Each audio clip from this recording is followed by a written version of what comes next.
শুরু হচ্ছে high voltage model 5। আজকের মডেল 5-এ আমরা আলোচনা করব রেগুলার যে 20টি করে প্রশ্ন আলোচনা করি তারই ধারাবাহিকতায় আজকে 20 কোশ্চেন্স নিয়ে কথা বলবো। এই যে 20টি কোশ্চেন নিয়ে কথা বলবো, এই 20টি কোশ্চেন আমরা এক্সপার্ট ইংলিশ বই থেকে কালেকশন করেছি। এখান থেকে আমরা এই প্রশ্নগুলো নিয়ে আলোচনা করব ইনশাল্লাহ। আজকের যে 20টা প্রশ্ন রয়েছে, এই 20টা প্রশ্ন সলভ করলে আপনি এর মাধ্যমে 1 মার্কস কমনের একটা নিশ্চয়তা পাচ্ছেন। কিভাবে সেটা আমরা পুরো ক্লাস দেখলেই বুঝতে পারবো যে আসলে বিষয়গুলো প্রয়োজন ছিল কি না। ওকে, আমরা চলুন এখন যাই হচ্ছে আমাদের প্রথম প্রশ্নে। আজকের হাই ভোল্টেজ এমসিকিউ এর প্রথম প্রশ্নে চলে যাব। আজকের প্রথম প্রশ্নটা হচ্ছে dash is not only thing that tourist want to C. ওকে, এবার দেখেন এই প্রশ্নটা আপনারা একটু সলভ করবেন। দেখি আপনাদের মধ্য থেকে কে দ্রুত সলভ করতে পারেন এবং আপনার মতে কি সলভ আসে। আপনার মতে কি সলভ আসে একটু দেখি, বলেন কি হতে পারে। খেয়াল করেন, খুব দ্রুত উত্তর করতে হবে। আপনাদের যত কমেন্ট হিস্ট্রিটা তাড়াতাড়ি আসবে, আমারও কিন্তু আনসারিং হিস্ট্রিটা তত তাড়াতাড়ি আসবে। ওকে, আচ্ছা দেখেন, dash is not the only thing that tourist want to see. এইখানে 4টা অপশনে যা রাখা হয়েছে সেগুলো হচ্ছে সব আনকাউন্টেবল নাউন, রাইট? এখন এই যে আনকাউন্টেবল নাউনগুলো 4টা অপশনে দেওয়া আছে, এখন এইগুলোর মধ্যে কোনটা সঠিক আনসার বুঝবো কিভাবে? অলরেডি কিন্তু আমাদেরকে উত্তর করে দিয়েছেন হাসনা হেনা, একজনের উত্তর পেয়ে গেছি। So scenery, that's the correct answer. এবং কেন সিনারি সঠিক আনসার? রেজাউল করিম ঠিক আনসার করেছেন। কেন সিনারি সঠিক আনসার? কারণ হচ্ছে টিপসটা হচ্ছে সিনারি শব্দটি uncountable noun, SCENERY, scenery. Scenery শব্দটি আনকাউন্টেবল নাউন। যেমন আরো অনেক আনকাউন্টেবল নাউন আছে, advice, furniture, furniture, furniture, sugar, sugar, furniture, sugar, oil, honesty, এরকম প্রচুর আনকাউন্টেবল নাউন আছে। যত আনকাউন্টেবল নাউন আছে মনে রাখবেন, এই আনকাউন্টেবল নাউনগুলোর সাথে দুটো কাজ ঘটবে না। একটা হচ্ছে এদের সামনে আপনি কোনো সংখ্যা বসাতে পারবেন না, আর আরেকটা হচ্ছে এদের পরে আপনি কখনো এস বা ইয়েস যুক্ত করতে পারবেন না। কারণ কি? কারণ হচ্ছে এই আনকাউন্টেবল নাউনগুলোকে কোনো সংখ্যা দিয়ে প্লুরাল করা যায় না, কারণ এদেরকে গণনা করা যাবে না। আরেকটা হচ্ছে সাথে এস বা ইয়েস দিয়েও কখনো প্লুরাল করা যাবে না। এই দুইটা কারণ খেয়াল করলে দেখেন, এখানে আর্টিকেল এ আছে, দ্যাটস ওয়াই এটা ভুল। আর্টিকেল এ মানে তো এটা একটা সংখ্যা। তারপরে এখানে দেখেন ইএস আছে, এইটা একটা ভুল। তারপরে এইখানে দেখেন আবার ইএস আছে, এইটা একটা ভুল। ওকে, তাহলে আমরা এখানে আনসার পেলাম হচ্ছে একটা সিম্পলি আনসার, সেটা হচ্ছে সিনারি। মনে থাকবে আশা করছি। তাহলে সিনারির মতো যতগুলো আনকাউন্টেবল আপনারা নাউন পড়বেন, সব আনকাউন্টেবল নাউনগুলোকে এই সিনারির মতো করে ব্যবহার করতে হবে। দুইটা রুলস মাথায় রাখতে হবে। আনকাউন্টেবল নাউনের সাথে এস বাই এস যুক্ত করা যাবে না, আনকাউন্টেবল নাউনের সামনে কোনো সংখ্যা ব্যবহার করা যাবে না। ওকে, তাহলে আমাদের 1 নম্বর প্রশ্নের বিশ্লেষণ কমপ্লিট। চলে যান পরের প্রশ্নে। প্রশ্ন number 2, many islands make up. Many islands make up, কি হবে answer? Many islands make up বলতে চাচ্ছে অনেকগুলো দ্বীপ মিলে কি তৈরি হয়। দেখেন এখানে একটা ইমেজ ভিউ আছে, অনেকগুলো দ্বীপ মিলে কি হয় সেটা এখানে দেখেন। অনেকগুলো দ্বীপ মিলে কি হয়? উত্তরটা হচ্ছে আইল্যান্ড। অনেকগুলো আইল্যান্ড মানে অনেকগুলো দ্বীপ মিলে একসাথে যেটা হয় সেটার নাম হলো দ্বীপপুঞ্জ। দ্বীপপুঞ্জ। আর দ্বীপপুঞ্জের ইংলিশ হচ্ছে আর্কিপিলাগো। এই যে আর্কিপিলাগো। এখন দেখেন এইখানে এই আর্কিপিলাগো মানে হচ্ছে দ্বীপপুঞ্জ। দ্বীপপুঞ্জ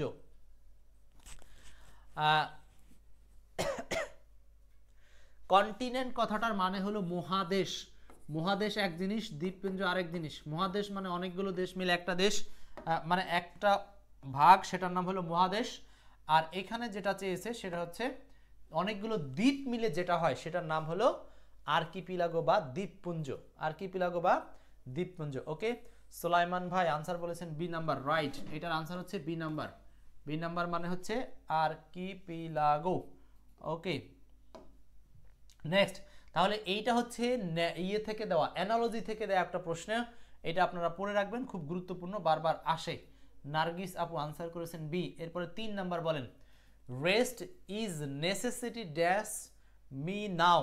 rest is necessity dash me now. খুবই গুরুত্বপূর্ণ একটা প্রিপোজিশনের প্রশ্ন, দেখি এটা আপনারা কি উত্তর করতে পারেন, দ্রুত উত্তর করবেন। আমরা ঝটপট উত্তর করব, rest is necessity dash me now. এগুলো সব হাই ভোল্টেজ এমসিকিউ। প্লিজ ক্লাসটা শেয়ার করবেন, আপনাদের শেয়ারের মাধ্যমেই কিন্তু আমরা আরও অনেককেই একসাথে ক্লাসে এঙ্গেজ করতে পারবো এবং বুঝতে পারবো কার স্টাডি কেমন। সো আপনার ফ্রেন্ডদেরকে দ্রুত এই লিঙ্কটা ফ্রেন্ডদের মেসেঞ্জারে অথবা হোয়াটসঅ্যাপে যে কোনো জায়গাতে লিঙ্কটা সেন্ড করেন।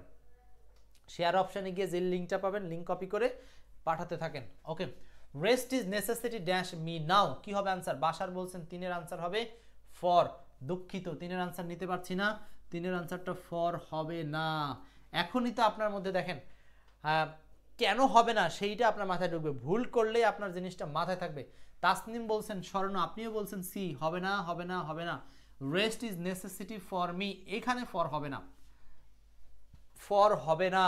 মনে রাখবেন দুইটা জিনিস, আমি আপনাদেরকে আজকে একটা টিপসটা দিয়ে দিচ্ছি। এখানকার টিপসটা হচ্ছে NECESSITY, নেসেসিটি লেখা বোঝা যাচ্ছে? নেসেসিটির সাথে আপনি এখানে বসাবেন হচ্ছে টু। যদি এখানে আপনি এসবি সামবডি পান, এসবি মানে হচ্ছে সামবডি, নেসেসিটি টু সামবডি। আর যদি নেসেসিটি এরপরে আপনি ফর দিতে চান তাহলে এখানে থাকতে হবে সামথিং। এই দুইটা টিপস মনে রাখতে হবে। তার মানে necessity to SB are for something. এখন আসেন, এইটারও মনে রাখার একটা বিশেষ ট্রিক্স আছে। ট্রিক্সটা হচ্ছে দেখেন, যখন টু দিচ্ছেন তখন সংক্ষেপে এসবি মানে সামবডি, যখন ফর দিচ্ছেন তখন সংক্ষেপে এসটিএইচ। আমরা এক্সপার্ট ইংলিশ বইতে কিন্তু প্রচুর লিখে রেখেছি এসটিএইচ মানে সামথিং। সো আজকে সর্বোচ্চ ক্লাস শেয়ার করবেন, ক্লাস শেয়ার যারা করবেন তাদের মধ্য থেকে কিন্তু আমরা সাপ্তাহিক এঙ্গেজমেন্টের ভিত্তিতে এই বইটা গিফট দিব। সো দ্রুত শেয়ার করতে হবে, সর্বোচ্চ শেয়ার কমেন্টস উল্লেখ থাকতে হবে আজকের ক্লাসে, সর্বোচ্চ কমেন্ট করতে হবে ইনশাল্লাহ। তাহলে নেসেসিটি টু সামবডি মনে রাখবেন কিভাবে, টু এই যে দুইটা বর্ণ আছে, সামবডি দুইটা বর্ণ, নেসেসিটি ফর 1 2 3টা বর্ণ আছে, 1 2 3 সামথিং, সংক্ষেপে। ক্লিয়ার? তাহলে এখানে আনসার হবে কি, rest is necessity to me now, মানে আমার জন্য এখন রেস্টের প্রয়োজন, আমার জন্য এখন রেস্টের প্রয়োজন। ওকে, আমরা যাচ্ছি এই কোশ্চেনটা যে টিপসটা রেখেছিলাম এইটা একটু দেখাবো আপনাদেরকে। দেখেন, necessity to used when referring action, এখানে আরেকটা উদাহরণ বেড়ে গেল। তার মানে নেসেসিটির সাথে আবার এই যে টু দিব যখন, সেটা হচ্ছে অ্যাকশন বোঝায়। কখন? সেটা হচ্ছে সাধারণত ইনফিনিটিভ বোঝাতে টু হয়, এটা normal to. The necessity to change the plan, মানে এখানে সব টু হচ্ছে যখন আমরা ভার্বের পূর্বে বসাবো সেমনটা টু। কিন্তু এই 2 আর 3 নম্বর রুলস হচ্ছে আপনার ফর সামথিং, আর এইখানে হচ্ছে টু সামবডি বা সামওয়ান, একই কথা। এখন উদাহরণ দেখেন, water is necessity for life, এই যে লাইফ, লাইফ হচ্ছে ব্যক্তিবাদে সামথিং হিসাবে আমরা ধরছি, এই জন্য ফর। আর এখানে দেখেন rest is necessity to me, এখানে হচ্ছে টু। ক্লিয়ার? আমার জন্য বিশ্রাম দরকার। তাহলে এই নেসেসিটি দিয়ে আমি কেন বারবার বিশ্লেষণ করছি, কারণ এই প্রিপোজিশনটা আপনাদের জন্য আসবে, অ্যাপ্রোপ্রিয়েট প্রিপোজিশনে এইটার ব্যবহারটা আমাদের প্রয়োজন ছিল, খুব গুরুত্বপূর্ণ ছিল, এই জন্য দেখালাম। ওকে, চলে যাচ্ছি করের কোশ্চেনে। Question number 4, you should drive the car at a speed compatible dash safety. দেখেন এটা আনসার কি হবে, মনে রাখার ট্রিক্সটা আমি দেব, আগে আপনারা উত্তর করেন, আগে আপনারা উত্তর করেন, দ্রুত ফাস্ট উত্তর করতে হবে। বলছে you should drive the car at a speed compatible dash safety, you should drive the car at a speed compatible dash safety, কি হবে আনসার? দেখেন, you should drive the car at a speed compatible dash safety, এখানে আনসারটা কি হবে? দেখেন এইটা answer হচ্ছে compatible এর সাথে আমরা বসাবো হচ্ছে with প্রিপোজিশন with। এখন এই যে কোনো কিছুর সঙ্গে বা কারোর সঙ্গে তাল মিলিয়ে কোনো কাজ করা অর্থে কম্প্যাটিবল উইথ বসে। তো you should drive the car, তোমার গাড়ি চালানো উচিত অ্যাট এ স্পিড, এমন একটা গতিতে, কম্প্যাটিবল উইথ সেফটি মানে যেটা তোমার নিরাপত্তা বজায় রাখতে পারে এমন একটা স্পিডের। ওকে, এখন দেখেন তাহলে এখানে আমরা ডি আনসার করলাম উইথ। এখন মনে রাখবো কিভাবে কম্প্যাটিবলের সাথে উইথ বসে। এই কম্প্যাটিবলকে আমরা দুইটা ভাগে ভাগ করি। কম, আমরা জানি কম মানে হলো কোম্পানি, কোম্পানি বলতে কি বোঝায়? সঙ্গে, কোম্পানি। তো কোনো কিছু সঙ্গে বোঝাতে আমরা নর্মালি উইথ ব্যবহার করি, সঙ্গে বা সাথে বোঝাতে আমরা উইথ ব্যবহার করি। সো দ্যাটস ওয়াই এখানে আমরা কিন্তু কম্প্যাটিবলের সাথে উইথ প্রিপোজিশনটা নিতে পারি। এইভাবে মনে রাখতে পারেন, কম মানে কোম্পানি, আর কোম্পানি মানে হচ্ছে সঙ্গ। তো কোম্পানি বা সঙ্গ দিতে হলে কারোর সাথে সঙ্গ দিতে হয়, আর কারোর সাথে মানে হচ্ছে এখানে আমরা ব্যবহার করব উইথ। ক্লিয়ার? শাহ আলম বলছেন হচ্ছে উইথ, এক্স্যাক্টলি। সুলাইমান ভাই বলছেন উইথ, পারফেক্ট আনসার আছে। নেক্সটে চলে যাচ্ছি আমরা। তাহলে টিপসটা মনে রাখবেন, কোম্পানি, সেখান থেকে আমরা উইথ ব্যবহার করতে পারি। এরপর আসেন question number 5। Question number 5, choose the correct sentence. সঠিক সেন্টেন্স কোনটা? চুজ দ্য কারেক্ট সেন্টেন্স বলতে হবে। একটু সবাইকে দেখে নিতে হবে। 5 নাম্বার কোনটা আনসার হবে? 5। শাহ আলম ভাই আমাদের সাথে যুক্ত হয়েছেন। ক্লাস দেখবেন রেগুলার এবং ক্লাসগুলো শেয়ার করে রাখবেন আপনার নিজের পার্সোনাল প্রোফাইলে, অথবা আপনার ফ্রেন্ডদেরকে শেয়ার করে দিবেন যারা এখান থেকে উপকৃত হতে পারে। 5 নাম্বারটা, he lives here for 5 months, he has been living here for 5 months, he live here for 5 months, he is living here for 5 months. আচ্ছা, সবগুলোতে এখানে আমরা যে জিনিসটা একটু খেয়াল করতে পারি সেটা হচ্ছে এখানে কি রুলস থেকে আসছে, ফর 5। এভাবে কারেকশন রিলেটেড কোশ্চেন সব সমাধান করার সময় আপনাদেরকে কিছু টিপস ফলো করতে হবে। টিপস হচ্ছে নির্দিষ্ট জায়গা আইডেন্টিফাই করতে হবে। প্রথমত একটা স্পেসিফিক জায়গা আইডেন্টিফাই করতে হবে, মানে আইডেন্টিফাই দ্য প্রবলেম, মানে কোন জায়গাতে সমস্যা দিতে পারে সেইটা আপনাকে আইডেন্টিফাই করতে হবে। আইডেন্টিফাই দ্য প্রবলেম মানে সমস্যার জায়গাটা, এবং মিলের জায়গাটা খুঁজতে হবে। মিল অমিলের জায়গাটা খুঁজলেই সহজে উত্তর পাবেন। মিল অমিল, তার মানে কারেকশন সমাধানের জন্য টিপসটা হচ্ছে মিল অমিল খুঁজবেন। তো সব জায়গাতে মিল হচ্ছে ফর, ওকে, তার মানে হচ্ছে এই দিকে সব same, for 5 months, for 5 months, for 5 months, এটা হচ্ছে পুরোটা মিল। তাহলে এখন আপনার মাথায় কাজ করবে যে ফর 5 মান্থসকে ঠিক রেখে অন্যান্য জায়গাতে অমিল করেছে, তার মানে এখানে এই ফর 5 মান্থস দিয়ে একটা নিয়ম আছে, সেই নিয়মটা আমাদের বের করতে হবে। ফর 5 মান্থস আমরা জানি হচ্ছে ফর প্লাস সময়বাচক শব্দ উল্লেখ থাকলে সেই বাক্যগুলো সাধারণত প্রেজেন্ট পারফেক্ট কন্টিনিউয়াস হয়। আর প্রেজেন্ট পারফেক্ট কন্টিনিউয়াসের স্ট্রাকচার কোনটা? প্রেজেন্ট পারফেক্ট কন্টিনিউয়াসের স্ট্রাকচার এই যে আনসার হচ্ছে B number, he has been living here. He has been living here, 5 এর আনসারটা হচ্ছে 2 নাম্বার। ক্লিয়ার? সুলাইমান ভাই বলছেন হচ্ছে সিন্স ফরের রুলস, এক্স্যাক্টলি তাই। ওকে, আমরা চলে যাচ্ছি পরের প্রশ্নে। তাহলে কারেকশন রিলেটেড প্রশ্ন আসলে আমাদের টিপসটা হলো মিল অমিলের জায়গাগুলো খুঁজে বের করা, দেন আপনাদের মাথায় চলে আসবে যে এটা কোন রুলস থেকে আসছে। যদি জানা থাকে তখন সেই রুলসে আমরা আনসার করে দেবো। ওকে, নেক্সট কোশ্চেন, কোশ্চেন নাম্বার 6 বলতে হবে কি হবে আনসার। কোশ্চেন নাম্বার 6,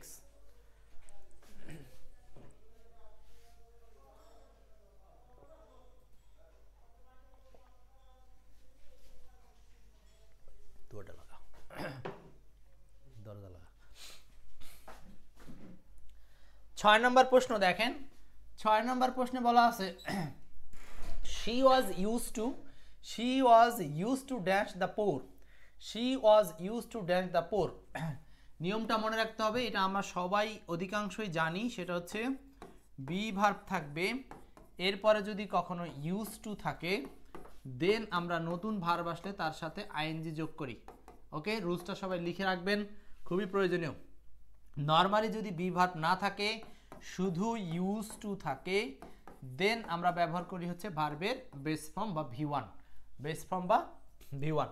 তার মানে বি ভার্বের পরে যদি ইউজ টু থাকে তাহলে আমরা ব্যবহার করি ভার্ব প্লাস আইএনজি। সো এখানে এই যে বি ভার্ব হচ্ছে এম ইজ আর ওয়াজ আর, এখানে ওয়াজ আছে, ইউজ টু দেন ব্যবহার করতে হবে ভার্বের সাথে আইএনজি, আনসার হবে helping. She was use to helping the poor, তার মানে সে গরিবদেরকে সাহায্য করত অতীতকালে, এটা বোঝাচ্ছে। সো 6 এর আনসারটা হচ্ছে সি নাম্বার। ক্লিয়ার?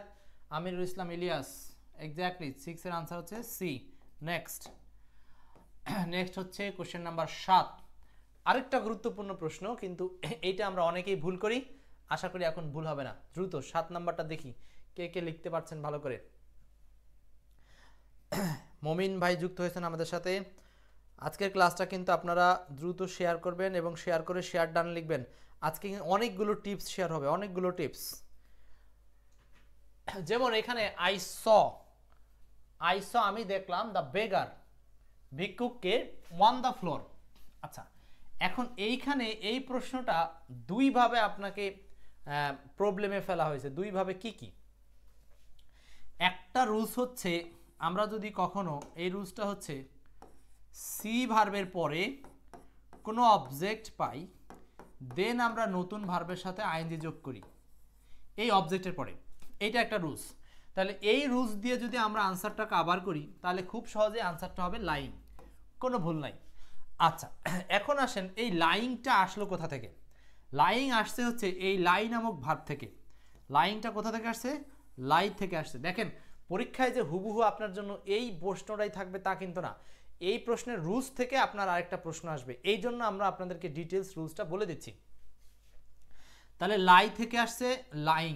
আচ্ছা, এখন লাই এর এই যে আই আর ই, এই দুইটাই কিন্তু এখানে অনুপস্থিত, সরাসরি এল ওয়াই হয়ে গেছে। আর ভার্বকে আইএনজি যোগ করা সেটা অন্য বিষয়। তার মানে এল আই ই, এটা থেকে সরাসরি এল ওয়াই হয়ে গেছে। এখানে কিন্তু ওয়াই নাই, সাবধান, ওয়াই নেই, তারপরে ওয়াই হয়েছে, দেন এখানে আইএনজি যোগ হয়েছে। এই হচ্ছে লাই থেকে লাইং। এখন আমার প্রশ্ন হচ্ছে এই লাইং শব্দের অর্থ কি?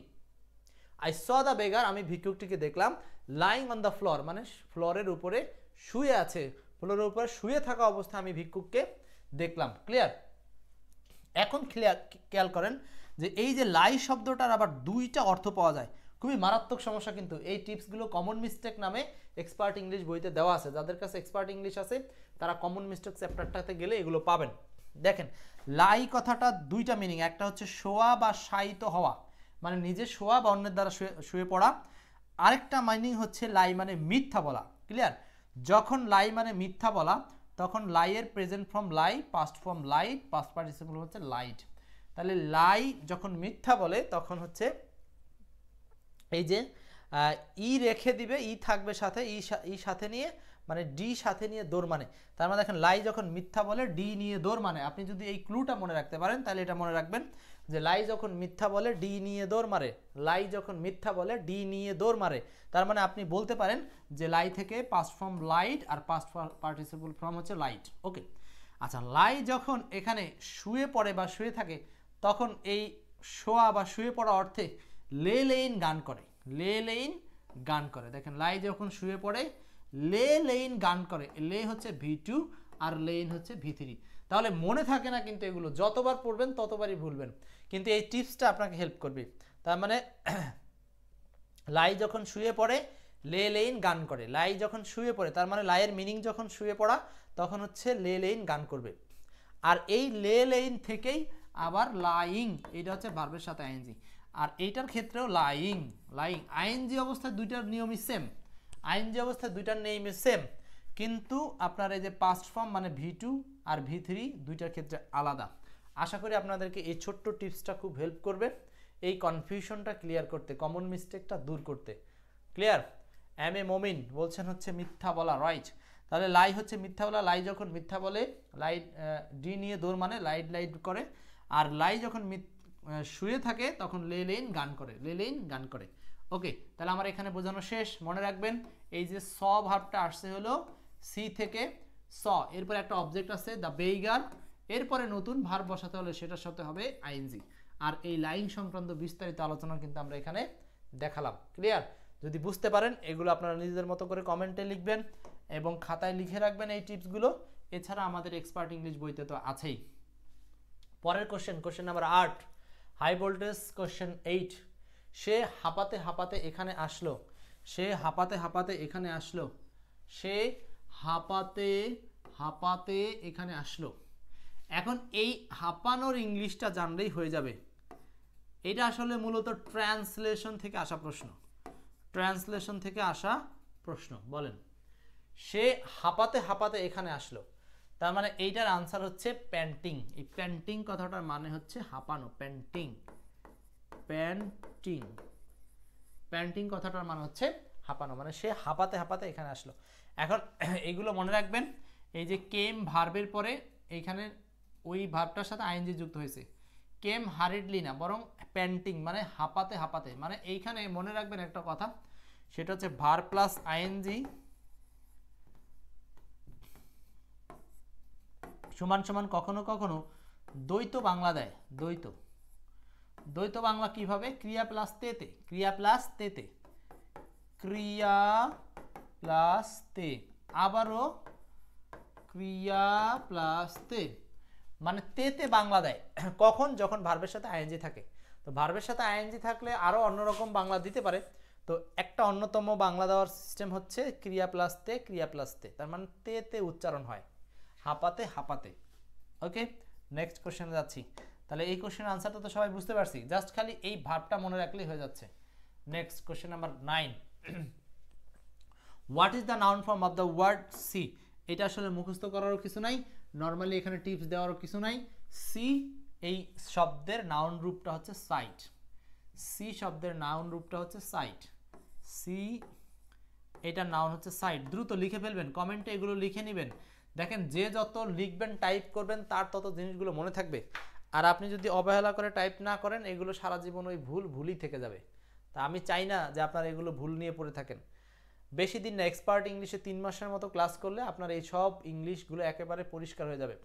তো সি থেকে সাইট, সি থেকে site. Next 10 number, he has a cup of T every day, he has a cup of T every day, he has a cup of T every day. সোলাইমান, রেজাউল করিম, ক্লাসটা share করেছেন আপনারা, share করবেন। যারা নতুন আছেন অবশ্যই অন্তত আপনার 5 জন ফ্রেন্ডকে এই ক্লাসটা মেনশন করবেন এবং তাদেরকে ক্লাস লিঙ্কটা দিবেন। He has a cup of tea everyday কথাটার মানে কি? আচ্ছা, এখানে এই হ্যাজ আসছে মূলত হ্যাভ ভার্ব থেকে। এই হ্যাভের অনেকগুলো মিনিং আছে পজিটিভ ভার্ব হিসাবে। এটার অন্যতম একটা মিনিং হচ্ছে খাওয়া, অন্যতম মিনিং খাওয়া। বা এখন এখানে he has a cup of tea everyday, তার মানে সে প্রতিদিন 1 কাপ চা খায়, তার মানে সে প্রতিদিন 1 কাপ চা পান করে, পান করে, প্রতিদিন 1 কাপ চা পান করে, সে প্রতিদিন 1 কাপ চা পান করে। এখন এইটাকে করতে বলা হয়েছে ইন্টারোগেটিভ। দেখি আপনারা কি করছেন, এটা একটু ইন্টারোগেটিভ করেন তো আপনাদের পক্ষ থেকে, এটি একটু ইন্টারোগেটিভ করেন। কি হবে বলেন? এটাকে ইন্টারোগেটিভ করলে কি হবে? ইন্টারোগেটিভ করার রুলসটা জানতে হবে আগে। ইন্টারোগেটিভ করার রুলসটা কি? ইন্টারোগেটিভ করার রুলসটা কি? দেখেন, subject plus V1 plus dot dot দিয়ে কোনো সেন্টেন্স থাকলে এইটাকে ইন্টারোগেটিভ করার রুলস হচ্ছে এই V1 থেকে আপনাকে অক্সিলারি ভার্ব বের করতে হবে, ডু অথবা ডাজ। এটা নির্ভর করছে এখানে V1টা কিভাবে ছিল।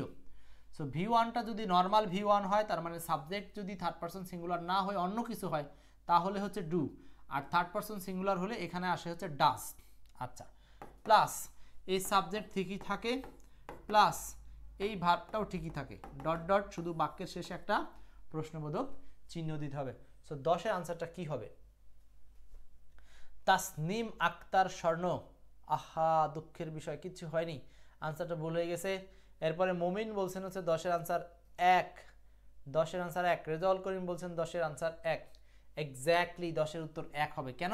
কারণ এইখানে দেখেন হ্যাজ, এই হি এর সাথে যখন হ্যাজ থাকে মাথায় রাখেন, যদি এরকম থাকতো হি ওয়ার্কস, হি ওয়ার্কস কথার কথা, তাহলে আপনারা এই যে he works third person singular, এই জন্য ভার্বের সাথে যে এস ছিল এইটার কারণে এই সেন্টেন্সে আপনারা ডাজ আনতেন। ঠিক সেম ভাবে এই হ্যাজটা থাকার মানে হলো এখান থেকে আপনাকে অক্সিলারি বের করতে হবে ডাজ, অক্সিলারি বের করতে হবে ডাজ, এবং ডাজের পরে সাবজেক্ট, এরপরে V1। এখন এই হ্যাজের V1টা কোন দিকে যায় এবার একটু খেয়াল করেন। Does he have, does he have, মূলত ভার্বটা ছিল হ্যাভ, আর থার্ড পারসন সিঙ্গুলার হওয়ার কারণে এখানে আসছিল হ্যাজ। সো এই হ্যাজ আর মনে মনে ওয়ার্কস একই কথা, হ্যাজ আর ওয়ার্কস একই কথা। যেমন হ্যাজের মেইন ভার্বটা হচ্ছে হ্যাভ, ওয়ার্কসের মেইন ভার্বের রূপটা হচ্ছে ওয়ার্ক, এরকম আর কি।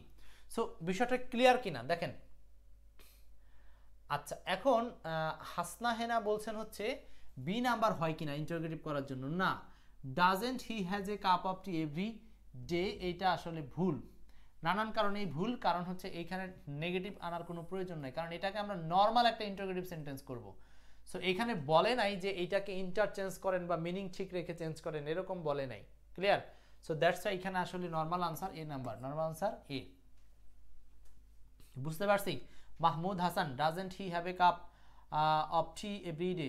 ডাজ নট, নট দেওয়ার কোনো প্রয়োজন নাই, নট দিব না। কেন দিব না? এই সেন্টেন্সটাতে আরও একটা ভুল কিন্তু এখানে আছে, সেটা হচ্ছে দেখেন এইখানে এভরিড এই বানানটাতে এখানে ভুল আছে।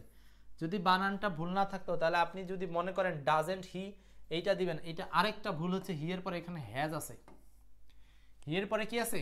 হ্যাজ আছে। খুবই সাবধান, যখন আমরা এই ডাজ নিয়ে আসছি সামনে তখন কিন্তু আর এইখানে হ্যাজ হওয়ার কোনো সম্ভাবনা নেই, এখানে হবে হচ্ছে হ্যাভ। এই জায়গাটাই অনেকে ভুল করলে ভুল হবে। শাহ আলম বলছেন doesn't he have a cup of tea everyday? হ্যাঁ, আনসার হচ্ছে A number, right, A number. Okay, তাহলে আমাদের এটাও শেষ। আপনারা একটু ক্লাসটা শেয়ার করেছেন, অনেক ধন্যবাদ। যারা শেয়ার করছেন তাদের মধ্যে থেকে কিন্তু গিফট আসবে, গিফট পাবেন। আর সাপ্তাহিক যে আজকে একেবারে শনিবার থেকে বৃহস্পতিবার পর্যন্ত সর্বোচ্চ এঙ্গেজ ডাটা পাবেন হচ্ছে এই এক্সপার্ট ইংলিশ বইটা সম্পূর্ণ ফ্রি। এই জন্য প্রচুর কমেন্ট করতে হবে, প্রচুর শেয়ার করতে হবে, ইনভাইট করতে হবে, লাইক করতে হবে, পোস্টগুলোতে রিয়াকশন দিতে হবে। দেখবেন পুরো সপ্তাহ জুড়ে যদি আপনি পেজের মধ্যে এঙ্গেজ থাকেন আপনার এই সর্বোচ্চ পয়েন্টে আপনি এগিয়ে যাবেন। নেক্সট 11 নাম্বার, 11 নাম্বার বলছে the man died dash over eating. ওকে, খুব ভালো কথা। এখানে ডাই গ্রুপ ভার্বের ইউজেস হয়েছে, ডাই গ্রুপ ভার্ব নিয়ে কাজ। ডাইয়ের সাথে আমরা জানি কি অফ দিলে হচ্ছে রোগে মারা যাওয়া, ডাইয়ের সাথে যদি ফর দেই তাহলে কি দেশের জন্য মারা যাওয়া, ডাই ফ্রম যদি দেই তাহলে হচ্ছে কম বা বেশি খেয়ে মারা যাওয়া, ঠিক আছে। ডাই বাই যদি দেই তাহলে বোঝাবে অ্যাক্সিডেন্টে মারা যাওয়া, ডাই বাই অ্যাক্সিডেন্টে মারা যাওয়া। এরকম ডাইয়ের সাথে কিন্তু অনেকগুলো গ্রুপ ভার্ব আছে যেগুলো আমরা এই আমাদের যে ভোকাব চ্যালেঞ্জ সিরিজ সেখানে আস্তে আস্তে আলোচনা করব। সো এইখানে হচ্ছে ডাই ফ্রম কথাটার মানে হচ্ছে কম বা বেশি খেয়ে মারা, ওভার ইটিং। ডাই ফর মানে হলো দেশের জন্য মারা যাওয়া, দেশের জন্য। খুবই গুরুত্বপূর্ণ এই ডাই দিয়ে বারবার আসে, দেশের জন্য মারা যাওয়া। ডাই বাই হচ্ছে দুর্ঘটনা বা অ্যাক্সিডেন্টে মারা যাওয়া, দুর্ঘটনায় মারা যাওয়া। ডাই অফ রোগে মারা যাওয়া, যে কোনো রোগে মারা গেলে সেটা হচ্ছে ডাই অফ মানে হচ্ছে রোগে মারা যাওয়া। সো এইখানে চাচ্ছে কি ওভার ইটিং মানে হচ্ছে কম বা বেশি খেয়ে মারা যাওয়া। সো এইখানে আনসার হবে die from. Shah Alam 11 answer D হবে। সাইদুর বলছেন 11 ডি, এক্স্যাক্টলি ডি।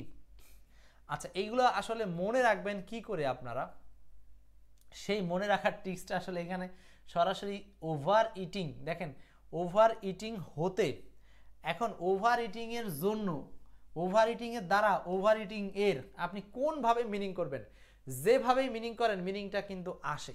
কিন্তু সমস্যা হচ্ছে মনে রাখার চেষ্টা করতে পারেন এইভাবে, সেটা হচ্ছে দেখেন এই যে ওভার ইটিং মানে অতিরিক্ত খাওয়া থেকে, অতিরিক্ত খাওয়া থেকেই মরবে এমনটা নয়। অতিরিক্ত খাওয়ার পরে তার কোনো একটা কারণ ঘটবে। কারণটা কি? সেটা হচ্ছে তার গ্যাস ফর্ম করবে, অথবা সে হজম করতে পারবে না, অথবা পেট ফুলে যাবে। তার মানে অতিরিক্ত খাওয়ার হতে কোনো একটা সমস্যা হবে, সেইটা হতে মৃত্যু হবে। সো এইভাবে আপনি হতে সিকোয়েন্সটা মনে রাখেন, দেন আপনি বুঝতে পারবেন যে এখানে হবে ফ্রম। অতিরিক্ত খাওয়া থেকে কোনো একটা রোগ হবে, সেই রোগ থেকে তার মৃত্যু হবে। এই জন্য এখানে ফ্রম শব্দটা আপনারা প্রিপোজিশন হিসাবে নেবেন। এইবার দেখেন জিনিসটা আপনার মনে থাকছে কিনা, ক্লিয়ার? সো এই যে ডাইয়ের সাথে 4টা বললাম, ডাইয়ের সাথে আরও আছে। ডাই ইন আছে একটা, ডাই ইন মানে হচ্ছে কর্মরত অবস্থায় মারা যাওয়া, ডাই ইন পিচ মানে শান্তিতে মারা যাওয়া, এরকম। আচ্ছা, তাহলে ডাই সংক্রান্ত যতগুলো আছে এগুলো আমরা আবার আমাদের যে মেমোরাইজিং সিরিজ আছে সেখানে আলোচনা করতে পারবো। আপাতত এখানে যা দেখছেন এগুলোই এনাফ। আচ্ছা, কি শেয়ার করা যাবে না? সোলাইমান ভাই, নার্গিস আপু, ক্লাসটা শেয়ার করে দিতে হবে প্লিজ। আপনাদের শেয়ারের মাধ্যমেই কিন্তু সর্বোচ্চ পার্টিসিপেন্ট এখানে আসবে। নেক্সট 12 নম্বর, আপনার ফ্রেন্ডের উপকার করেন, যে এই ক্লাসগুলো দেখলে উপকার হবে, ইনশাল্লাহ হবেই। 12 নম্বর, এই জন্য কিন্তু এই সিরিজের নাম high voltage series. The opposite in meaning ডিলিটেরিয়াস কথাটার মানে কি? আচ্ছা, এখানে একটা মনে রাখার ট্রিক্স দেবো আমরা। ডিলিটেরিয়াস কথাটার মিনিং যদি জানি, কিভাবে মিনিং আনবেন দেখেন। আমরা নর্মালি এই শব্দটাকে দুইটা ভাগে ভাগ করি। আমরা যদি এটাকে দুইটা ভাগে ভাগ করি, একটা হচ্ছে ডিলিট আর একটা হলো রিয়াস। এখন দেখেন আমরা ডিলিট যখন কোনো কিছুকে করি তখন নিঃসন্দেহে সেই ডিলিট জিনিসটা আসলে ক্ষতিকর জিনিসকে নিশ্চিহ্ন করি বা মুছে দেই। মুছে দেওয়া, ডিলিট মানে কি? মুছে দেওয়া। তো আমরা মুছে দেই কোন জিনিসগুলো, যেগুলো আমাদের কাছে ক্ষতিকর সেইগুলোকে আমরা মুছে দিই। তাহলে ডিলিটের এই ডিলিটেরাসের ডিলিট কথাটা যদি আপনি মনে রাখেন, তাহলে মুছে দেই কোন জিনিসগুলো মুছে দেই, যেগুলো হচ্ছে ক্ষতিকর, যেগুলো হচ্ছে অপ্রয়োজনীয়, যেগুলো ক্ষতিকর বা অপ্রয়োজনীয়। তাহলে সেইখান থেকে আপনি মনে রাখতে পারেন এই ডিলিটেরাস শব্দের ডিলিট থেকেই আপনি মনে রাখতে পারেন এটার বাংলা হচ্ছে ক্ষতিকর। সো এটার বাংলা যদি ক্ষতিকর হয়, ক্ষতিকর। এখন চেয়েছে কি কোশ্চেনে, দেখেন এটা বাংলা ক্ষতিকর, কোশ্চেনে চাইছে অপোজিট মিনিং মানে বিপরীত শব্দ। সো ক্ষতিকরের বিপরীত কি হবে, নিঃসন্দেহে এটা পারবেন। ক্ষতিকরের বিপরীত হবে হচ্ছে হার্মলেস। হার্ম মানে ক্ষতি, আর এইদিকে লেস যোগ করা হয়েছে, হার্মলেস। হার্মলেস মানে ক্ষতিহীন, যেটা ক্ষতিহীন। হাসনাহেনা বলছেন সি নাম্বার, আব্দুল বাশার বলছেন সি নাম্বার। ওকে, টক্সিক মানে বিষ বা ক্ষতিকর, স্পিউরিয়াস কথাটার মানে হচ্ছে কৃত্রিম, আর লিথাল মানে সম্ভবত অলস। তাহলে আমরা বুঝতে পারলাম যে এই যে যখন যে কোনো ভোকাব আসলে এই ভোকাবগুলোকে আমরা এইভাবে চাইলে বিভিন্ন সিস্টেমে ফেলে নিয়ে মনে রাখতে পারি। আমরা ডিলিটেরিয়াস ডিলিট করে দিই আমরা কোন জিনিসকে, যেগুলো ক্ষতিকর। সো ডিলিটেরিয়াসের বিপরীত শব্দ হচ্ছে হার্মলেস। নেক্সট কোশ্চেনে যাব আমরা। এরপর আসেন 13 নম্বর প্রশ্ন, চলছে হাই ভোল্টেজ কোশ্চেন সলিউশন। পরের প্রশ্ন 13 নম্বর, opposite of dearth. Opposite of dearth, DEARTH, dearth. Dearth শব্দের অপোজিট কি? ডার্থ, ডার্থ শব্দের অপোজিট কি? DEARTH। দেখেন ডার্থ, ডি আর হইল আর্থ, দুইটা আলাদা শব্দ তাই না? আর্থ মানে পৃথিবী, আর্থ মানে হচ্ছে পৃথিবী, আর্থ মানে পৃথিবী। DEARTH, dearth. ডার্থ মানে হচ্ছে এটার বাংলাটা হচ্ছে আমরা জানি স্বল্পতা। এখন ডি আর্থ, ডি আর্থ, আর্থ মানে পৃথিবী। এখন যদি মনে রাখতে চান এটাকে আমরা কি টিপস দিতে পারি, টিপসটা নিজেরাও মনে করতে পারেন যে পৃথিবীতে এই ডি মানে অনেক কিছু ডিলিট করে কমাই দিয়েছেন, তার মানে এই ডার্থ মানে সংকট। আমি যদি ডিতে ডিলিট ধরি, বা আপনি যদি ডেফিসিয়েট ধরেন, ডিলিট আর্থ মানে পৃথিবীকে আর্থ ডিলিট করে দেওয়া, এইখানে এর মানে হচ্ছে কোনো কিছু সংক্ষিপ্ত করে দেওয়া বা কোনো কিছু কমিয়ে দেওয়া। এটা একটা নিজের মতো করে একটা কনসেপ্ট আপনি এইভাবে রাখতে পারেন। তার মানে হচ্ছে কমিয়ে দেওয়া, কমিয়ে দেওয়া, ডার্থ। আর এইটার অ্যান্টোনিম হবে অ্যাবান্ড্যান্স। অ্যাবান্ড্যান্স, অ্যাবান্ড্যান্স মিনিংটা আমরা অনেকেই জানি, কারণ আমরা এই গ্রুপে এটা শিখে আসছি। এবং এই অ্যাবান্ড্যান্স থেকে প্রচুর প্রশ্ন আসে, প্রচুর প্রচুর। মমিন ভাই আনসার করেছেন 13 বি, এক্স্যাক্টলি 13 বি। বাকি আনসারগুলো কি? ল্যাক মানে স্বল্পতা, পভার্টি মানে দারিদ্রতা, শর্টেজ মানে হচ্ছে কম, শর্টেজ মানেও কম। ওকে, সালামিয়ান ভাই আপনি কি একটাও শেয়ার করেছেন? শেয়ার করবেন, ভালো লাগলে একটা শেয়ার দিতেই পারেন কৃতজ্ঞতা থেকে। নেক্সট 14 নম্বর প্রশ্ন, কোনটি শুদ্ধ বানান? শুদ্ধ বানান কোনটি? যুদ্ধপ্রিয় বা মারমুখ, যুদ্ধপ্রিয় বা মারমুখ, যুদ্ধপ্রিয় বা মারমুখ। ওকে, এইটাকে আমরা কিভাবে মনে রাখবো? এই মনে রাখার জন্য দেখেন এখানে একটা টিপস নিয়ে আসছি। টিপসটা হলো, আচ্ছা এখন স্পেলিংটা আপনারা নর্মালি কিভাবে পড়েন আমি জানি না, তবে লিখে পড়তে হবে। আপনি যতবার স্পেলিং লিখবেন তত ভালো মনে থাকবে। আরেকটা সমস্যা হচ্ছে স্পেলিং লেখার ক্ষেত্রে আপনারা শুধু ফুল ওয়ার্ডটা লিখে যান না, একটা টিপস ফলো করতে হবে। টিপসটা হলো আপনি শব্দগুলোকে ভাঙবেন। যেমন এখানে দেখেন একটা শব্দ 3 ভাগে ভেঙে দিয়েছি, বেলিজারেন্ট, বেলিজারেন্ট। সো এটার মানে হচ্ছে মারমুখ, যুদ্ধমুখ। সো আমরা মনে রাখবো কিভাবে? বেল, আচ্ছা মাজায় যখন বেল থাকে এই বেল দিয়ে আমরা যুদ্ধ করি। Okay, belligerent, belligerent, belligerent. এখন এইটা যদি আপনি এইভাবে মনে রাখেন তাহলে দেখবেন আপনার জন্য এটার চিরস্থায়ী বানান ভুল হবে না। Belligerent, belligerent, belligerent. দেখেন তাহলে আমি যদি এটা কয়েকবার লিখি এরকম করে, তাহলে একটু ফাঁকা দিয়ে লেখেন জাস্ট খালি মনে রাখার স্বার্থে। Belligerent, belligerent, belligerent, belligerent. আপনি নিজেও জানেন না যে এই সিস্টেমগুলো আপনাকে পরীক্ষার হলে কতটা হেল্প করবে। হ্যাঁ, আপনি এই সিস্টেমটা কাউকে বলার দরকার নাই, মানে আপনাকে এটা তো বলতে হচ্ছে না, জাস্ট আপনি পরীক্ষার হলে সঠিক আনসার বের করার জন্য এই সিস্টেমটা মাথায় থাকবে। হ্যাঁ, তাহলে আপনি দেখবেন এই যে বেলে যে ডাবল বানান হয় এইটাও আপনার জন্য জরুরি হয়ে যাবে, কারণ বেলে ডাবল বানান ডাবল এল হয়। কেন ডাবল এল হয় এটাও আপনারা বেলের সাথে কম্পেয়ার করে মনে রাখতে পারেন। বেলে সাধারণত দুইটা আলাদা হচ্ছে কি থাকে, ওটাকে কি বলে, যেখান দিয়ে বেলের এক্সট্রা বাটনটা পুশ করা হয় দুইটাই থাকে, হুক থাকে। আচ্ছা, এরপর দেখেন আইজিই আর রেন্ট, রেন্ট মানে ভাড়া দেওয়া। আর এখানে আইজিই যখন বলবেন নর্মালি আইজিই কথাটা মনে থাকবে। তাহলে belligerent, bell is a rent, তারা মানে হচ্ছে যুদ্ধপ্রিয় বা মারমুখ। সো এইরকম নতুন নতুন সব টিপসগুলো কিন্তু আমাদের এক্সপার্ট ইংলিশে দেওয়া আছে, সেখান থেকে এগুলো কালেকশন করে আপনাদের জন্য আনা। নেক্সট প্রশ্ন 15-16 হাই ভোল্টেজ সিরিজের আজকের ক্লাস হচ্ছে 5। 15-16 কি হবে অ্যান্সার? কোশ্চেন নাম্বার 15-16, 15 এবং 16, 15 নাম্বার এবং 16 নাম্বার কোশ্চেন। 15-16, 15 নাম্বার এবং 16 নাম্বার। দেখেন 15 নাম্বার হচ্ছে কারেক্ট স্পেলিং। ওকে, এখানে একটা শব্দ ব্যবহার করা হচ্ছে পাণ্ডুরোগ, জন্ডিস। আসলে জন্ডিসের বাংলা হচ্ছে পিত্জ্বর, পিত্জ্বর, জন্ডিসের বাংলা হচ্ছে পিত্জ্বর। দেখেন তো এটা কি আনসার হবে? পিত্জ্বর। এবার আরেকটা মিনিং আছে ঈর্ষা। সো এখন যা আনডাইস, যা আনডি আইস, যা আনডি আইস। এখন এখানে যদি মনে করেন যে এইটাকে আপনি এইভাবে পড়বেন না, ঠিক আছে, আপনার যেভাবে ভালো লাগে সেভাবেই পড়েন, কিন্তু সমস্যা হলো জন্ডিস বানানটা ঠিক করেন। কেন ঠিক করতে হবে? কারণ পরীক্ষার হলে এটা আসে, বারবার আসে। আমার তো আজীবন মনে থাকবে এইভাবে, যা আন ডি আর আইসক্রিমের আইস। দেখেন এই আইস মানে কি, বরফ বা আইসক্রিম। এই আইসক্রিমের নাম হচ্ছে ডি, আর এই ডিটা কেমন, আন, আন মানে হচ্ছে বিপরীত বোঝায়। আর যা, যা বানান যা। তা এখান যদি কেউ এইভাবে মনে রাখতে চায় যে না আমি উভয় পড়বো না, এইভাবে লিখবো জন ডাইস। ও যদি মনে করে দুই ভাগে ভাগ করবো, জন আরেকটা ভাগ করলো যে ডাইস, জন আরেকটা হলো ডাইস, DICE। এই যে জন, JAEN, জন আরেকটা হলো ডাইস, জন্ডিস। হ্যাঁ, এইভাবেও যদি কেউ মনে করে মনে রাখতে পারেন, সেটা আপনার ইচ্ছা, কিন্তু যেভাবেই হোক মনে রাখতে হবে, এটাই হচ্ছে আমাদের মূল টার্গেট। সো আপনি টিপসটা নিজে বানান, কোনো সমস্যা নাই, নিজের বানানোর টিপসটা আরও বেশি মনে থাকে। কিন্তু এই যে এক্সপার্ট ইংলিশ থেকে যা হেল্প করছে এগুলো আপনাকে আরও বেশি এক্সপার্ট করে তুলতে সাহায্য করছে। কোনটি শুদ্ধ বানান? দুর্ভোগ, দুর্ভোগের ইংলিশ গ্রিভিয়েন্স, গ্রেভিয়েন্স, গ্রিভিয়েন্স।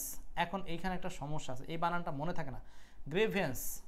আচ্ছা দেখেন এটা হচ্ছে গ্রেইভেন্স, গ্রাইভিয়েন্স, গ্রাইভিয়েন্স, গ্রাইভিয়েন্স, গ্রাইভিয়েন্স, গ্রাইভিয়েন্স। সো এইটাকে আপনি চাইলে কয়েকভাবে পুশ করে মনে রাখতে পারেন। একটা হচ্ছে GRI, আর এদিকে থাকছে হচ্ছে ই, আর এদিকে থাকছে ভ্যান্স, তাই না?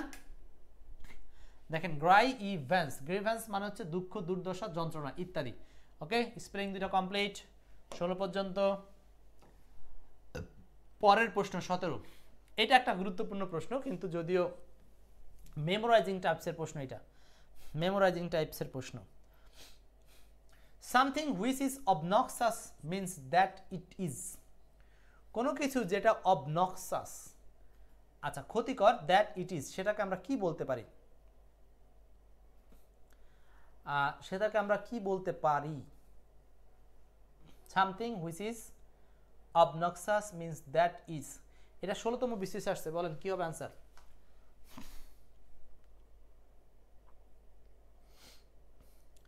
দ্রুত, আমাদের কিন্তু প্রায় শেষ হয়ে গেছে। 17 নম্বর প্রশ্ন চলছে আজকে হচ্ছে high voltage model 5।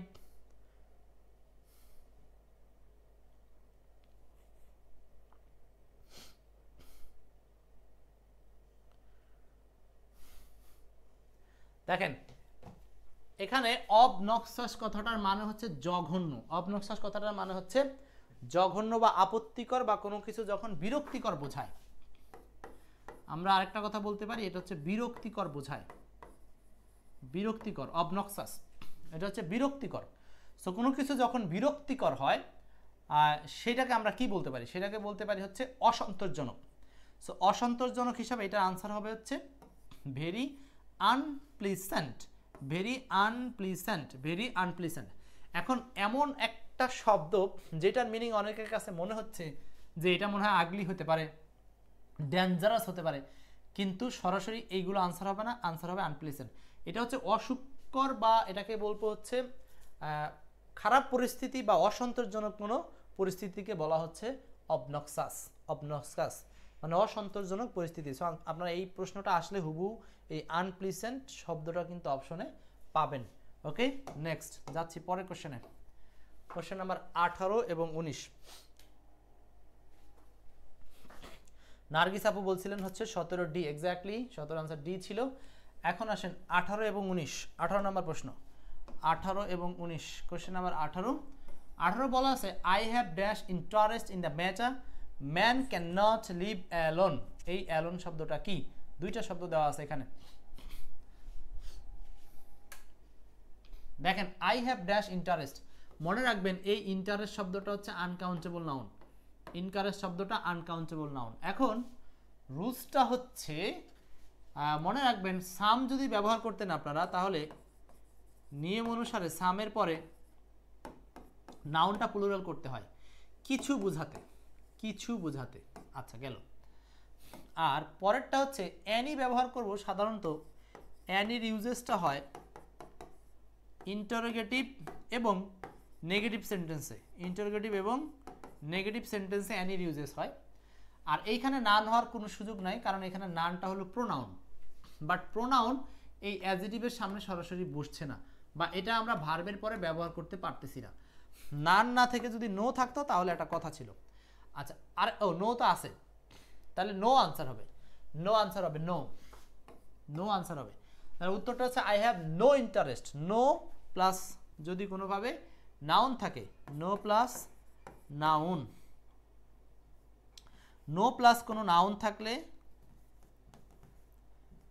No plus noun, এটার বাংলা হচ্ছে নাই বা নেই বুঝায়, নাই বা নেই বুঝায়, নাই বা নেই। তার মানে হচ্ছে no interest, I have no interest, আমার কোনো ইন্টারেস্ট বা আনন্দ নাই ইন দিস ম্যাটার। এখানে ইন্টারেস্ট মানে আগ্রহ, আগ্রহ, এই বিষয়ে আমার কোনো আগ্রহ নাই। সো এটা আনসার হবে নো। আর এনি দিলে, এনি সাধারণত নেগেটিভ সেন্টেন্সে বসে অথবা ইন্টারোগেটিভ সেন্টেন্সে বসে। সো এটা তো নেগেটিভ না। আই হ্যাভ এনি ইন্টারেস্ট, আমার যে কোনো আগ্রহ এই ম্যাটারে আছে, এরকম শোনা যায় না, ভালোই অর্থ হচ্ছে না। অ্যানি কথাটার মিনিংটা মনে রাখলেই হবে। অ্যানি মানে হচ্ছে যে কোনো, আর নো মানে হচ্ছে না বা নেই, নাই বা নেই। আচ্ছা, তার মানে এখানে আনসারটা হচ্ছে এক অর্থে নো। আর নো না থাকলে বিশেষ ক্ষেত্রে আমরা সাম আনতে পারি, কিন্তু সামটা আগে না। এরপর 19 নম্বর প্রশ্ন, ম্যান ক্যান নট লিভ, মানুষ বাস করতে পারে না অ্যালোন। এই যে অ্যালোন মানে হচ্ছে একাকী, অ্যালোন মানে একাকী, এটা আমার বিশ্বাস আপনারা পারবেন। এটা 18 নম্বরটা 19 নম্বরটা, এটা একটা অ্যাডভার্ব। কিভাবে অ্যাডভার্ব? এই যে এই অ্যালোন ভার্বকে মডিফাই করেছে। এখন আমার প্রশ্ন আছে, প্রশ্ন হচ্ছে আচ্ছা এটা থেকে অ্যাডভার্ব বলবো, ভালো কথা, কিন্তু এটা অ্যাডভার্ব প্রমাণ করবেন কি করে? এটা যে অ্যাডভার্ব প্রমাণ করার উপায় হচ্ছে আমরা মেইন ভার্বকে প্রশ্ন করব হাউ দ্বারা। হাউ দ্বারা, মেইন ভার্বকে যদি আমরা হাউ দ্বারা প্রশ্ন করি, তাহলে যে উত্তরটা আসবে সেটা হবে অ্যাডভার্ব। এবং এই অ্যাডভার্বের নাম হচ্ছে adverb of manner. Adverb of manner, adverb of manner. খুব খেয়াল, কারণ পরীক্ষার হলে আপনাকে এইভাবে ম্যানার চাইতে পারে যে অ্যাডভার্ব অফ ম্যানার কোনটা, তখন আপনি হাউ দ্বারা প্রশ্ন করে যেটা মিলে যাবে সেটা হচ্ছে অ্যাডভার্ব অফ ম্যানার। সো 19-এর আনসারটা হচ্ছে 6 নাম্বার, 19-এর আনসার সি। ওকে, নেক্সট কোশ্চেনে যাচ্ছি। আজকের হাই ভোল্টেজ মডেল 5-এর সর্বশেষ প্রশ্ন 20 নাম্বার, বোনাস একটা আছে 21 নাম্বার। আচ্ছা 20 নাম্বারটা বলেন, হি ইজ বিটিং দ্য থিপ, এর পরিবর্তে আমরা কোন ভয়েসটা ইউজ করতে পারি? হি ইজ বিটিং দ্য থিপ, তার মানে এইটা আছে অ্যাক্টিভ ভয়েস, অ্যাক্টিভ ভয়েস আছে। ইজ বিটিং এটা হলো অ্যাক্টিভ, অ্যাক্টিভ। দ্রুত বলেন এটার কি আনসার হবে? Is beating. দেখি কারা পারেন দ্রুত, আমাদের কিন্তু ক্লাস প্রায় শেষ, আর মাত্র একটা এমসিকিউ আছে। নার্গিস বলছেন হচ্ছে 19-এর সি, 19-এর সি বলছেন। আমরা 20 নম্বর প্রশ্ন জানতে চাই। 20 question 20, he is beating the thief, সে চোরকে মারতেছে বা মার দিচ্ছে। ভালো কথা মনে রাখবেন, সেটা হচ্ছে কন্টিনিউয়াস টেন্সে যখন ইজ আর অথবা এম এর পরে ভার্ব প্লাস আইএনজি থাকবে, তখন এইটার প্যাসিভ মুডে আমরা যেটা খুঁজবো সেটা হচ্ছে এই যে এম অথবা ইজ অথবা আর, এরপরে একটা বিং বসাই দেব, বিং দিয়ে সেখানে তারপরে আমরা ভি3 খুঁজব। তার মানে যে কোনো কন্টিনিউয়াস টেন্স হলে আমাদের টার্গেট হচ্ছে বিং খোঁজা, যে কোনো কন্টিনিউয়াস হলে আমাদের টার্গেট হচ্ছে বিং খুঁজতে হবে। বিং এর পরে ওই ভার্বের 3 নম্বর রূপ দিতে হবে। তো এখানে কোনটাতে বিং এর পরে ওই ভার্বের 3 নম্বর রূপ আছে সেগুলোর মধ্যে আনসার থাকবে, এবং টেন্স হিসাবে অ্যামিজার থাকলে অ্যামিজারের মতোই একটা টেন্স হবে, অ্যামিজার ঠিক থাকবে ওই টেন্সের মধ্যেই। তাহলে এখানে ইজ বিটিং আছে, ওকে ভালো কথা। এখন আমার খুঁজতে হবে বিং প্লাস ভি3। বিং বিটেন এটা একটা আনসার, বিং বিট এটা ভুল আছে, বিটের 3 নম্বর রূপ কিন্তু বিটেনই হয়। আচ্ছা, এই সেন্টেন্সে কোনো বিং নাই, তাহলে সি নাম্বারটাও এক অর্থে বাদ। The thief is being beaten, এখানে বিং আছে বিটেন আছে, ওকে। তাহলে আনসার হওয়ার সম্ভাবনা আছে এ আর ডি এর মধ্যে। সো এটাকে বলা হয় এলিমিনেশন প্রসেস বা মাইনাস ফর্মুলা। আপনি কিছু কিছু অপশনকে সরাসরি মাইনাস করে দিবেন। তাহলে এখানে এ আর ডি এর মধ্যে কোনো পার্থক্য খুঁজে পাচ্ছেন কিনা, তাহলে আনসার খুঁজে পাবেন। পার্থক্যটা কোথায় এ আর ডি এর মধ্যে ভাই বলেন তো, কোথায় পার্থক্য? তাসনিম আপু বলেন তো কোথায় পার্থক্য আছে, কোথায় পার্থক্য কোথায় আছে? এখানে পার্থক্য আছে হচ্ছে ইজে আর এখানে আছে ওয়াজে। এখন দেখেন এইটা তো ন্যারেশনের কেস না যে টেন্সটা পাস্টের দিকে চলে যাবে, এটা ভয়েস চেঞ্জের কেস। ভয়েস চেঞ্জে পাস্ট টেন্সে যায় না, বরং শুধুমাত্র এই যে বিং এনে ভি3 হবে, আর এটা যে টেন্সে ছিল ওই টেন্সের অক্সিলারি ভার্বই থাকবে। সাবজেক্টের প্রয়োজনে হয়তো অক্সিলারি রূপটা এম থেকে ইজ হতে পারে, ইজ থেকে আর হতে পারে, কিন্তু এই তিনটার মধ্যেই ঘুরবে, প্রেজেন্ট টেন্সের এই অক্সিলারিগুলোর মধ্যেই থাকবে। সো 20-এর আনসারটা ডি নাম্বার। একেবারে সহজে নীরব হইয়া আপনি বলতে পারবেন আনসার হচ্ছে D number. The thief is being beaten by him, তার দ্বারা চোরটি মার খাচ্ছিল, আর এটা ভুল কারণ এখানে ওয়াজ আছে। ক্লিয়ার? এই ছিল আমাদের হচ্ছে 20 নাম্বার প্রশ্ন, হাই ভোল্টেজ মডেলের 20। এইবার হচ্ছে আপনাদের জন্য 21 নাম্বার প্রশ্ন হলো বোনাস। 21 একটা প্রশ্ন বোনাস দিলাম, বলেন কি হতে পারে answer? Which one is common gender, এখানে কোনটা common gender? Good, common gender. Common gender কোনটা? কমন জেন্ডার কোনটা হবে? খুবই ভালো।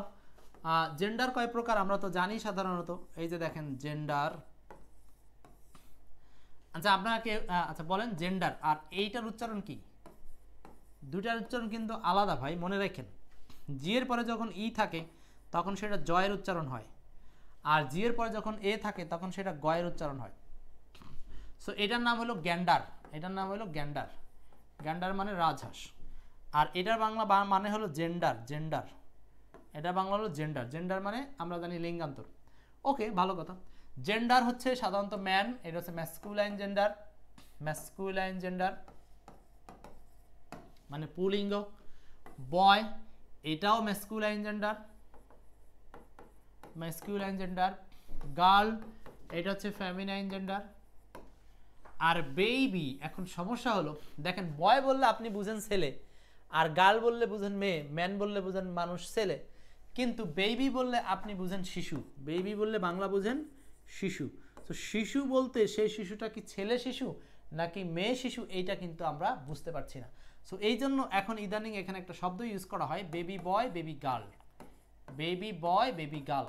যদি কখনো আপনার ছোট্ট বাচ্চার ক্ষেত্রে কেউ জিজ্ঞেস করে আপনার বেবিটা ছেলে না মেয়ে, তখন আপনারা বলবেন বেবি বয় অথবা বেবি গার্ল, গার্ল হলে গার্ল। ক্লিয়ার? তাহলে এই বেবি শব্দটা বা বেবি কনসেপ্টটা হচ্ছে আসলে এটা একটা কমন, কারণ এইটা নির্দিষ্ট কাউকে বোঝায় না। এই জন্য আমরা এই বেবি শব্দটাকে ব্যবহার করব হচ্ছে কোন জেন্ডার হিসাবে বলেন? কমন জেন্ডার হিসাবে। Common gender, common gender. খুবই গুরুত্বপূর্ণ একটা প্রশ্ন। এইটা হচ্ছে চোখের পলকে অনেকে ভুল করে ফেলবেন। এই চোখের পলকে যেন ভুল না হয় সেই জন্য এক্সপার্ট ইংলিশের এই হাই ভোল্টেজ সিরিজে আপনাদেরকে আমরা এত সুন্দর সুন্দর জিনিসগুলো এনে পড়াচ্ছি। তো আশা করছি আপনারা যদি থাকেন রেগুলার, আমাদের এই ক্লাসগুলো আরও বেশি প্রাণবন্ত হয়ে উঠবে, এবং সারা দিন ক্লাসগুলো শেয়ার করবেন সবাইকে। তাতে আপনারা যদি পরপর 7 দিন সর্বোচ্চ এঙ্গেজার হন, তাহলে এই যে এই বইটা পাবেন পুরস্কার। ওকে, তাহলে আমাদের আজকের হাই ভোল্টেজ সিরিজের এটা ছিল শেষ প্রশ্ন। প্রশ্নটা বুঝতে পারছেন কিনা সবাই? ক্লিয়ার? ক্লিয়ার?